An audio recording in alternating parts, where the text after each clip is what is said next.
C'est une matinée ordinaire à l'hôpital général de Yopougon. Il y a quelques heures encore, Mariatou Cissé vivait l'épreuve de la délivrance. Voici son bébé que présente l'une de ses sœurs à Marie-Carole Ndiaye du mouvement J'aime Thiam. C'est une petite fille toute belle, née tôt ce vendredi 8 mars et qui s'éveille déjà à la vie. Ça n'a pas été facile. Depuis hier, avec les douleurs, les contractions et autres, et toute la nuit d'hier, voilà, jusqu'à aujourd'hui, vendredi matin, à la grâce de Dieu, ça s'est bien passé avec l'aide de Dieu. Mais puisque les douleurs sont naturelles, donc on remercie Dieu et puis voilà. À la maternité d'Ajefsine de Yopougon-Niangon, la pression de la nuit à tôt ce matin a baissé. Estelle Billet a le sourire. Elle peut refaire un petit tour par la salle des mamans encore présentes après la longue série d'accouchements. Maman, c'est bon, tu as bien mangé, le lait est bon. Aujourd'hui, on a une très belle journée. Elle a été agréable. Depuis minuit, on a eu 15 bébés qui sont nés à Ajefsine-Niangon. Et dans l'ensemble, tout s'est bien soldé. Tout s'est bien passé. Il y a eu un seul accouchement qui a été un peu compliqué du fait du retard à l'arrivée de la maman. Mais la prise en charge a été bonne. Et tous les bébés vont très bien. Et c'est ce vendredi 8 mars 2024 qu'a choisi Génération en Mouvement avec Thiam pour honorer ces heureuses mamans en cette journée des droits des femmes. Première étape, l'hôpital général de Yopougon. Nous devons de venir aujourd'hui rendre hommage à ces mamans, à ces femmes qui, au péril souvent de leur vie, donnent la vie, à ces femmes qui dessinent la société de demain. Parce que c'est la maman qui éduque, c'est la maman qui donne la vie, c'est la maman qui éduque. Donc nous devions de venir aujourd'hui leur rendre hommage et les remercier pour tout ce qu'elles font pour notre société et souhaiter la bienvenue à ces nouveaux bébés qui arrivent et leur donner plein de bénédictions pour la suite. Pour la petite histoire, moi je suis née dans cet hôpital et près de 40 ans plus tard, je reviens ici pour voir mes petits frères, mes petites sœurs et faire des dons. Et j'espère que demain, eux aussi, ils arriveront aussi peut-être à faire la même chose, pourquoi pas. C'est ici que commence la vie. Et aujourd'hui, nous nous battons pour avoir un peu plus de droits, pour défendre les causes de la femme.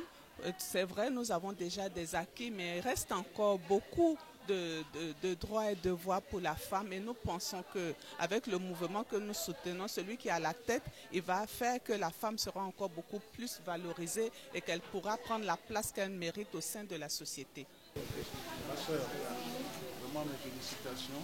Au centre de santé Ajefsine Yopougon-Niangon, les heureuses mamans ont aussi reçu des présents. Et pour le personnel médical, cette attention portée aux mamans ce 8 mars a une valeur solidaire indéniable. Nous sommes très honorés de recevoir cette délégation de J'aime Thiam dans nos locaux. Je pense que c'est une bonne idée et que ça encourage beaucoup les femmes. En quelque sorte, elles se voient pas oubliées en fait. Parce que généralement, quand les femmes viennent accoucher, elles se disent que l'État les oublie et autres. Nous, nos souhaits, c'est que ces enfants deviennent des cadres dans l'avenir, qui deviennent même présidents de la République, qui deviennent ministres, qui deviennent députés. Et c'est dans ce sens-là, nous animons leurs parents, afin qu'ils sachent que dans ce monde, il y a des gens qui pensent à eux. Et que demain, leurs enfants deviennent aussi comme nous, et qu'ils posent ces actes-là après nous. Voilà le sens que nous donnons à la chose. Et comme nous sommes là pour les œuvres et les actions du président Thiam, je profite de l'occasion pour dire que c'est le mouvement J'aime Thiam qui aujourd'hui est en action dans la commune de Yopougon.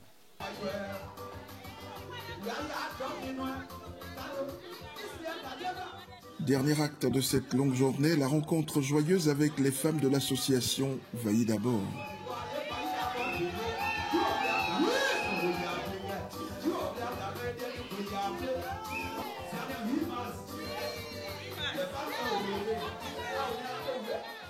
Après cet accueil chaleureux, les femmes ont surtout débattu de leurs droits et de leurs devoirs, de l'importance de l'éducation et surtout de leur autonomisation en vue de leur indépendance financière. Pour moi, la femme, pour qu'elle parle de son droit, il faut qu'elle soit indépendante, il faut qu'elle soit épanouie, il faut qu'elle soit financièrement assise. Parce que si la femme n'est pas financièrement assise, pour moi, elle n'a pas savoir à donner. Comme le dit Tidjane Thiam, c'est tous ensemble que le projet va se faire. Tous ensemble, ça veut dire quoi? Les hommes et les femmes. voyez sur la route, là, on n'a même pas besoin d'aller loin. Hein. Vous voyez les étapes qui sont là. 99%, pour ne pas dire 100%, sont des femmes. Parce qu'elles ont l'envie de s'en sortir. Elles savent qu'elles ont leur famille derrière elles. Elles sont responsables. Je ne dis pas que les hommes ne le sont pas, mais les femmes sont beaucoup plus responsables et elles le prouvent au quotidien.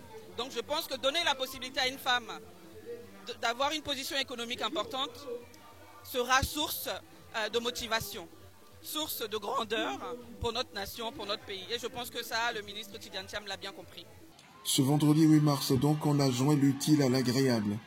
En défilé de modes improvisés en toute décontraction,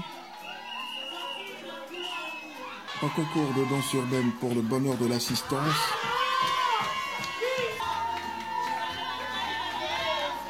puis un copieux repas partagé. En guise de souvenir, chaque femme présente à cette joyeuse rencontre est repartie avec un pagne, des pagnes offerts par Génération en Mouvement avec Thiam du docteur Mathias Néant.